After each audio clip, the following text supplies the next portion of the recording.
start in the name of Allah, who is Rahman and Rahim, and who is the King of Kings. The lecture which is given to me on behalf of Tarjuma Quran Academy is about poor population. آج ہم پور population کے بارے میں ایک ایسے لکھیں گے. ایسے کے مطلب جو مضمون ہے ہاؤ ٹو رائٹ ایسے رائٹنگ. ایسے رائٹنگ کس طرح لکھا جاتا ہے؟ بہت سارے ایسیز ہیں, پرابلمیٹک ایسیز ہے, کاز اینڈ ایفیکٹس والی ایسے ہے, ڈیفینیشنز ایسے. ہر ایسے کی اپنی اپنی اسٹائل ہوتی ہے. اس اسٹائل کے مطابق جب آپ اپنے اسٹائل کو اڈاپٹ کرتے ہو تبھی آپ کے لیے ایسے لکھنا آسان ہو جائے گا. تو میرا جو ٹاپک ہے آج اوور پاپولیشن. اوور پاپولیشن ایک پرابلمیٹک ایسے ہے, مطلب ایک خاص اور ایفیکٹ والی ایسے ہے. فرسٹ آف آل جب ہم اس کو لکھتے ہیں, اس کو لکھنا جب سٹارٹ کرتے ہیں اوور پاپولیشن کے بارے میں, تو پرابلمیٹک ایسیز میں یعنی خاص اور ایفیکٹ والی ایسے میں ہم کبھی بھی کسی ورڈ کو ڈیفائن نہیں کرتے. ایسے میں کوئی بھی ورڈ ڈیفائن نہیں کیا جاتا. ہاں اگر ڈیفینیشن ایسے ہے تو ورڈز ہم ڈیفائن کر سکتے ہیں. ہم یہ نہیں کہہ سکتے آپ اوور پاپولیشن خاص اس ورڈ کو ہم ڈیفائن نہیں کرتے. سب کو معلوم ہے کہ اوور پاپولیشن ہے کیا. آپ اوور پاپولیشن کی انٹروڈکٹری پیراگراف لکھیں گے. انٹروڈکٹری پیراگراف ختم ہوتے ہی ہم اس کے کازز لکھیں گے کہ اگر اوور پاپولیشن ہے تو کیوں ہے, کیا کاز ہے, کیا کازز ہے, کیا وجوہات ہیں. کازز کے فوراً بعد ہم اس کے ایفیکٹس لکھیں گے کہ اگر اوور پاپولیشن ہے تو کیا ہوگا, کیا ایفیکٹس ہے اوور پاپولیشن کے.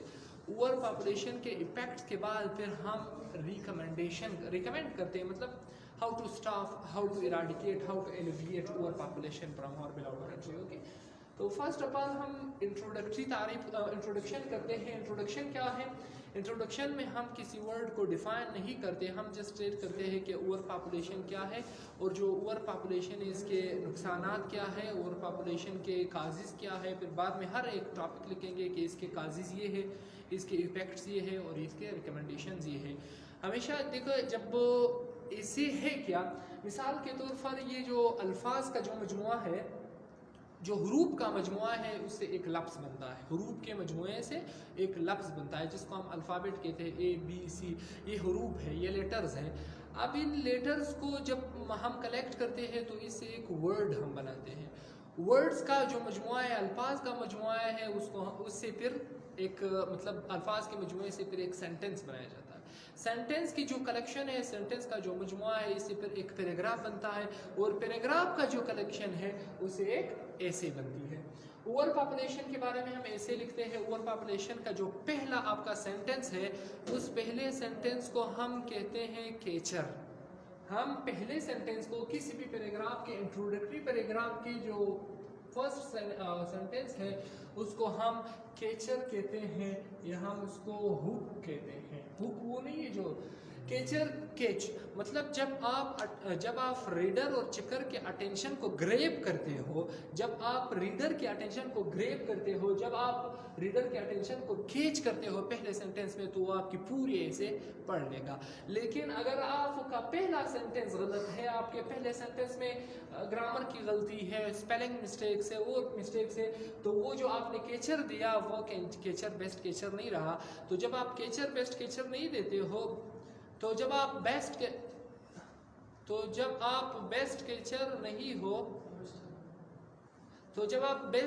نہیں ہو, تو جب اچھی کیچر دیتے ہو, ایک بیسٹ ہک دیتے ہو یا کیچر دیتے ہو, تو آپ جو چیکر ہے وہ پوری ایسے آپ کا چیک کر دیتا ہے. اوور پاپولیشن, گنجان آبادی, زیادہ آبادی, اس کی کتنے مطلب ہم وہ لکھتے ہیں پیراگراف. فرسٹ پیراگراف کو ہم انٹروڈکٹری پیراگراف کہتے ہیں. انٹروڈکٹری پیراگراف میں لفظ اوور پاپولیشن کو ڈیفائن نہیں کیا جاتا. کیوں؟ کیونکہ پرابلمیٹک ایسے ہے, پرابلمیٹک ایسے میں کوئی لفظ ڈیفائن نہیں کیا جاتا. پھر اس کے فوراً بعد ہم اس کے کازز لکھیں گے کہ what are the main causes of over population. Causes کے بعد ہم ایفیکٹس لکھیں گے کہ اس کے کیا اثرات ہوں گے, اور اس کے فوراً بعد ہم ریکمنڈیشن, یعنی recommendation how to stop, how to curb, how to alleviate, how to eradicate this issue and this problem from Pakistan. Okay,